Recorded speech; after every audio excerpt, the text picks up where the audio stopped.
we root for good basketball. We root for good games. We root for things that are entertaining. Ultimately, all of us got into this because we are fans of the game, because we appreciate this game that is so great. And I remember having a conversation with John Morant after he was eliminated, after the Grizzlies were eliminated. Yeah. And we were just chatting as he was leaving the arena. And I said, you've been through a lot this season. I hope that you can move forward. And he said, you know what, I really think I will.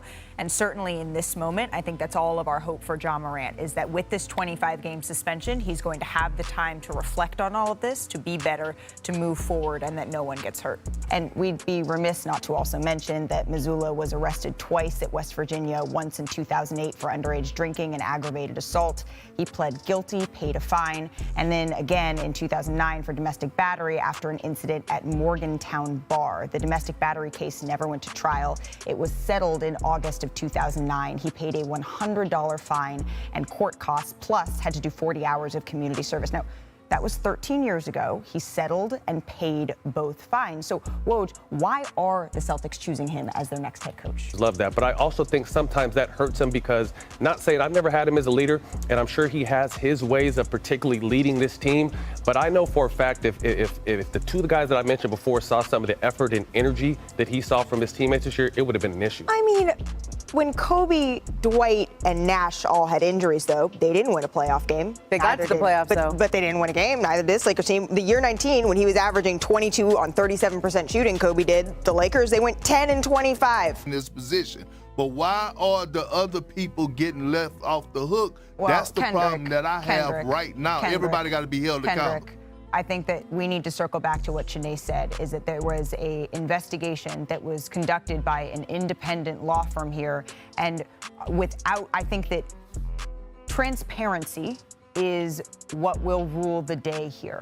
And so without having all of the information, it is unfair and irresponsible of us to go and to speculate on that, because what we have to... Well, I'm not speculating. Sure. I have the information. I'm not speculating. I'm just here to give you guys my quick thoughts on the whole Josh Giddey situation, along with Malika Andrews and her not putting her input on the entire Josh Giddey situation, because starting off with Malika Andrews, we've seen so far in this intro, and this is just a small sample size, that she has a tendency to attack African-American men and expose their faults and their previous history, because the Joe Mazzulla situation, he was being thrusted as an interim head coach. So before I even get to the Ime Udoka situation, because that's a whole nother story in itself, because these are a whole bunch of stories in itself with Malika Andrews, and it's a continuing thing with her. So starting off with Joe Mazzulla, they were just introducing the audience to who he actually was as a basketball coach, stating his basketball history. But Malika Andrews goes on to talk about his prior history as a criminal, or not as a criminal, because he's not a criminal, but he had, he was in college doing,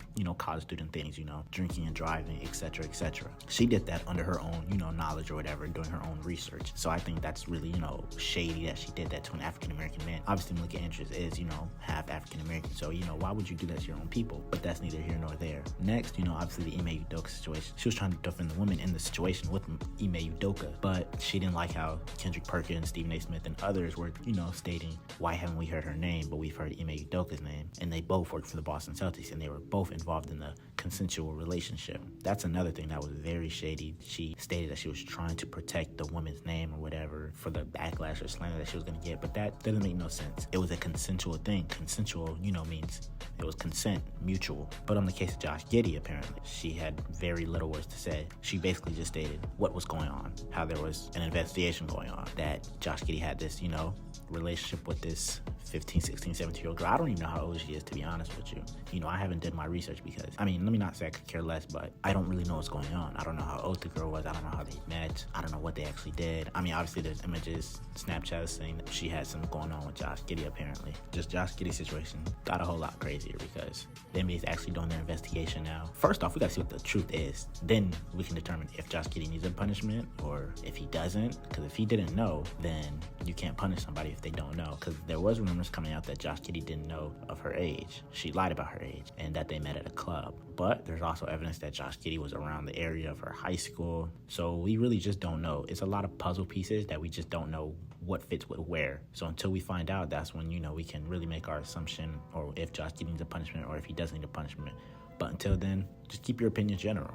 That's all I gotta say. I'm One Shimmy, and I'm out.